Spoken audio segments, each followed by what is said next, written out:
بسم اللہ الرحمن الرحیم۔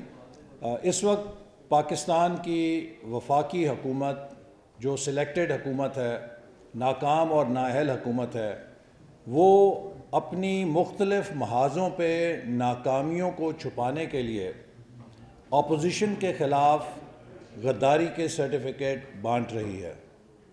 حکومت نہیں چاہتی کہ اس وقت مہنگائی پہ بحث ہو، حکومت نہیں چاہتی کہ اس وقت ملک میں بے روزگاری اور بڑھتی ہوئی غربت پہ بحث ہو، حکومت نہیں چاہتی کہ اس وقت کشمیر کے مسئلے پر بحث ہو۔ وہ اپنی ناکامیوں پر پردہ ڈالنے کے لیے اپوزیشن پر جھوٹے مقدمے، غداری کے مقدمے اور غداری کے سرٹیفکیٹس کا سہارا لے رہی ہے۔ اپوزیشن اور مسلم لیگ نون کا بیانیہ پاکستان کی مضبوطی کا بیانیہ ہے، پاکستان کو بچانے کا بیانیہ ہے۔ مسلم لیگ نون کی قیادت ایک مضبوط پاکستان دیکھنا چاہتی ہے، ایک خوشحال پاکستان دیکھنا چاہتی ہے۔ ایاز صادق صاحب کے بیان کو جس انداز میں توڑ موڑ کر پیش کیا جا رہا ہے وہ نہایت غیر مناسب ہے۔ ان کی تنقید وزیر خارجہ کے اوپر تھی اور وزیر خارجہ مسلسل کئی دنوں سے اپوزیشن پر غداری کے سرٹیفکیٹ لگا رہے تھے، اور اس حوالے سے میں نے بھی قومی اسمبلی میں انہیں خبردار کیا تھا کہ آپ اس ملک کی اپوزیشن کو اگر غدار کہیں گے تو پھر آپ دراصل خود ملک سے غداری کے مرتکب ہو رہے ہیں۔ کسی پاکستانی کو حق نہیں کہ وہ دوسری پاکستانی کو غداری کا سرٹیفکیٹ دے۔ لہٰذا ایاز صادق صاحب کا یہ کہنا کہ اس وقت حکومت نے یا وزیر خارجہ نے دباؤ قبول نہیں کیا، حقائق کی بالکل صحیح ترجمانی تھی۔ ہمارے فضائیہ کے جوانوں نے بہترین بہادری کا مظاہرہ کر کے پاکستان کو کامیابی دلائی، اور اگر اس پائلٹ کو چھوڑنا ضروری تھا تو 2-4 دن انتظار کر لیا جاتا۔ عجلت کے اندر چھوڑ کر وزیر اعظم نے 24 گھنٹے کی خود ڈیڈ لائن مقرر کر کے ڈیسپریشن کا مظاہرہ کیا۔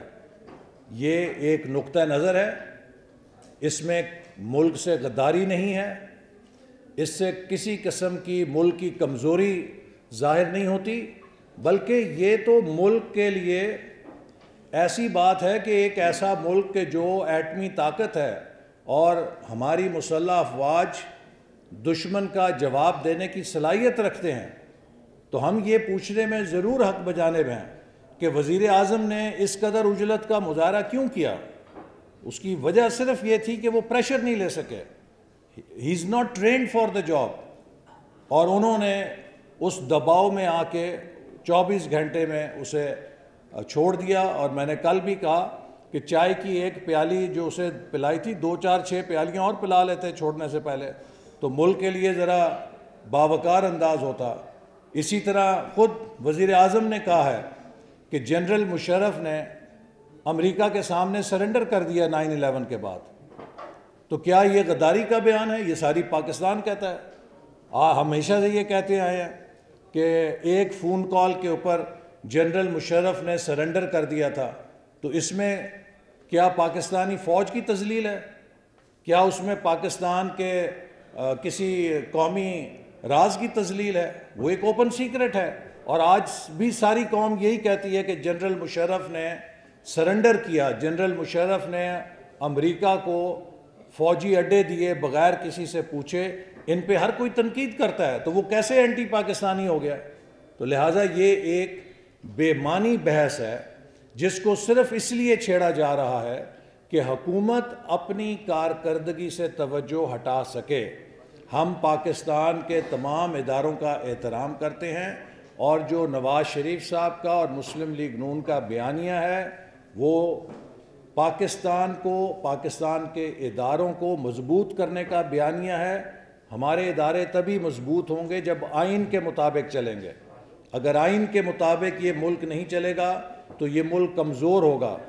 تو پاکستان کو آئین کے مطابق چلانے پر، پاکستان کے اداروں کو مضبوط کرنے کے بیانیے پر اگر کوئی ہمیں غداری کا سرٹیفکیٹ دیتا ہے تو وہ پھر اپنے دماغ کا علاج کرائے. ایسا صاحب یہ بتا دیجیے گا کہ جو استعفے آ رہے ہیں خصوصاً عبد القادر بلوچ کے حوالے سے خبریں کر دیجیے کہ وہ استعفیٰ دینے والے انہوں نے فیصلہ کر لیا پارٹی کو چھوڑنے. نہیں، ایسی بات نہیں ہے. جو کوئٹہ کا جلسہ تھا اس میں وہاں پر کچھ مقامی ہمارے لوگ جو ہیں ان کا نقطہ نظر فرق تھا.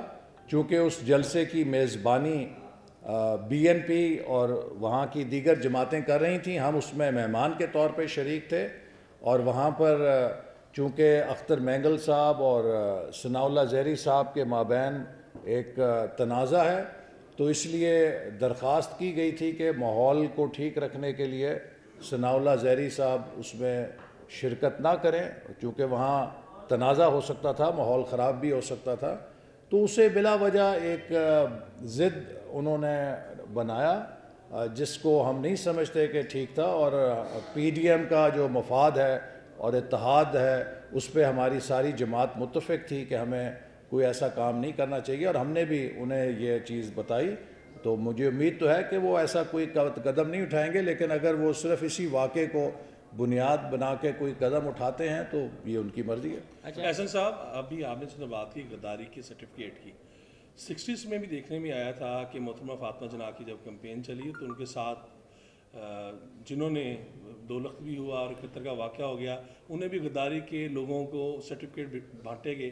آج بھی کچھ حالات اسی طرح لگ رہے ہیں کہ ایک جماعت اور بلکہ 11 جماعتوں کو غدار کہا جا رہا ہے. میں سوال یہ ہے، غدار کہا جا رہا ہے، تو آپ کیا دیکھ رہے ہیں کہ کیا پنجاب یا صوبائیت کو فروغ دینے کی طرف کون کوشش کر رہا ہے؟ میں سمجھتا ہوں سرٹیفکیٹ دینے والے ہیں کون؟ مجھے افسوس سے کہنا پڑتا ہے کہ اس وقت ملک کی بھاگ دوڑ جن ہاتھوں میں ہے وہ نہایت کم عقل بھی ہیں، اممیچیور بھی ہیں، اور صرف اپنے سیاسی مقاصد کے لیے وہ ملک کو انارکی کی طرف دھکیل رہے ہیں. کیا آپ تصور کر سکتے ہیں کہ کسی کی ماں غداری کرے؟ پاکستان مسلم لیگ نون پاکستان کی ماں ہے. یہ قائد اعظم محمد علی جناح کی جماعت ہے. اگر پاکستان کے اندر مسلم لیگ غدار ہو جائے گی تو پھر پاکستان میں بچے گا کیا؟ مسلم لیگ نون پاکستان کی محافظ ہے. مسلم لیگ نون پاکستان کے آئین کی محافظ ہے، اور مسلم لیگ نون جیسا ملک کے اندر ترقیاتی ریکارڈ کسی جماعت کا نہیں ہے. تو لہٰذا ہمیں کسی سے سرٹیفکیٹ نہیں لینا. ہمارا سرٹیفکیٹ اللہ تعالیٰ کے بعد پاکستان کے عوام ہیں، اور نواز شریف صاحب اور مسلم لیگ نون پاکستان کے عوام کے دلوں پہ حکمرانی کرتے ہیں. یہ حکومتی وزراء اور ترجمانوں کے بیانوں سے محبت کٹ نہیں سکتی، کم نہیں ہو سکتی. اچھا احسن صاحب، کیونکہ مریم نے بھی کلیئر کر دیا ہے اور یہ بھی بار بار سننے میں آ رہا ہے، نواز شریف نے بھی کہا ہے کہ ہماری لڑائی عمران خان سے نہیں ہے، ان کے بڑوں سے ہے. تو لڑائی صاف ظاہر ہے، جنرل فیض حمید اور جنرل باجوہ کا بار بار ذکر کیا جاتا ہے، اور آپ کلیئر کرتے ہیں کہ عام فوج سے ہماری لڑائی نہیں ہے، اوپر سے ہے. تو اگر عسکری قیادت تبدیل ہو جاتی ہے تو کیا بیانیہ پھر آپ ختم کر دیں گے، یا عسکری قیادت کی تبدیلی تک آپ کا بیانیہ ہے؟ دیکھیے، ہماری لڑائی آئین شکنی سے ہے، آئین سے روح گردانی سے ہے. پاکستان اگر آئین پہ چلے گا، پاکستان اگر آئین کے ماتحت چلے گا تو یہ ملک فلاح پائے گا. ہم ہر اس شخص کو، چاہے وہ جج ہے، چاہے وہ جنرل ہے، چاہے وہ سیاستدان ہے، چاہے وہ صحافی ہے، جو پاکستان کے آئین کو اپ ہولڈ کرتا ہے، دونوں ہاتھوں سے سلوٹ کرتے ہیں. اور ہر وہ شخص جو پاکستان کے آئین کے خلاف چلے گا اس کے خلاف دونوں ہاتھوں سے جنگ کریں گے. ایسا سب یہ فرمائیے گا کہ حکومت کوڈ آف کنڈکٹ لانے کا اعلان کر رہی ہے کہ اب کوڈ آف کنڈکٹ لایا جائے گا، عسکری ادارے، عدلیہ اور حکومت بیٹھے آپ کے جلسوں کے لیے کوڈ آف کنڈکٹ دے گی. دیکھیے، پاکستان کا سب سے بڑا کوڈ آف کانڈکٹ آئین پاکستان ہے، اور جو بنیادی حقوق آئین پاکستان دیتا ہے ان کو فالو کرنا سب کے لیے ضروری ہے۔ پاکستان میں اس وقت میڈیا کو بھی کوڈ آف کانڈکٹ کے نام پر خاموش کرا دیا گیا ہے، اور اگر کوئی ایسا نام نہاد کوڈ آف کانڈکٹ ہوگا جس کا مقصد اس ملک کی جمہوری اور سیاسی آزادیوں کو سلب کرنا ہوگا تو ہم انہیں تسلیم نہیں کریں گے۔ ہم سب اس ملک کے وفادار ہیں اور اس ملک کے اندر یکجہتی اور یگانگت کی ضرورت ہے۔ آج پاکستان جو حالات کا سامنا کر رہا ہے اس کا اصل سبب ایک بیمار سوچ کا وزیر اعظم ہے، جس کا ویژن نفرت پہ مبنی ہے، جس کا ویژن صرف انتقام، تکبر اور حسد ہے۔ اس وقت ملک کو اس دلدل سے نکلنے کے لیے جس ویژن کی ضرورت ہے وہ ان کے قریب سے چھو کے بھی نہیں گزرا، لہٰذا یہ ملک کو پولرائزیشن کی طرف دھکیل کر انتشار میں پھینک رہے ہیں، ملک میں روزانہ فساد کرا رہے ہیں اور پاکستان کی طاقت کو کمزور کر رہے ہیں۔ اور یہ بات بھی میں دہرا دیتا ہوں کہ پاکستان کا دفاع تب ہوگا جب پاکستان کی سیاست مضبوط ہوگی، پاکستان کی معیشت مضبوط ہوگی، تب ہی پاکستان کا دفاع کارگر ہوگا۔ لیکن اگر ہمارے بہادر مسلح افواج کی پشت پر کمزور منتشر سیاست اور دیوالیہ معیشت ہوگی تو ہمارے افواج کی بہادری کے ساتھ بھی ہم دغا کریں گے۔ ہمارے افواج کی بہادری کو تب چار چاند لگیں گے جب انہیں ہم مضبوط استحکام دیں گے اور ایک ایسی معیشت دیں گے جس کے اوپر کھڑے ہو کے وہ اپنی جنگ لڑ سکیں۔ احسن صاحب یہ بتائیں کہ اس وقت گورنمنٹ نون کے اندر بیانیے کا جو ٹکراؤ ہے وہ بہت آخری لیمٹس پر آ چکا ہوا ہے۔ آج صبح بھی یہ بات کہی گئی کہ شاید مریم نواز کی ملاقات ہو شہباز شریف کے ساتھ اور اس بیانیے پر کہ مسلم لیگ نون اس بیانیے کا وزن نہیں اٹھا سکتی جو مریم نواز دے رہی ہیں یا جو ایاز صادق نے دی ہے۔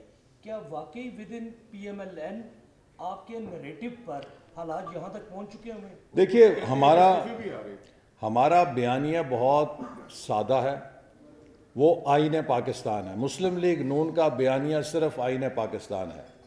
اس ملک کو آئین کے مطابق چلنا چاہیے، اس ملک کے انتخاب کو غیر متنازع ہونا چاہیے، یہ قوم جس کو ووٹ ڈالے اس کے نام پہ ووٹ نکلنا چاہیے، اور جس کو یہ قوم منتخب کرے اس کی ٹانگیں نہیں کھینچی جانی چاہیے۔ آپ مجھے بتائیے اس بیانیے میں کس کو اختلاف ہو سکتا ہے؟ یہ بیانیہ قائد اعظم کا پاکستان کا بیانیہ ہے، لہٰذا مسلم لیگ نون اس بیانیے پر متفق ہے، متحد ہے، چٹان کی طرح متفق ہے، اور سب سے بڑھ کر یہ کہ مسلم لیگ نون کا ووٹر ہماری پشت پہ کھڑا ہے، وہ ہمارے موقف کو درست سمجھتا ہے۔ مسلم لیگ نون کا ووٹر سمجھتا ہے کہ مسلم لیگ نون پاکستان کو ترقی کی طرف لے کر جا رہی تھی اور ہمارا مینڈیٹ چرایا گیا ہے۔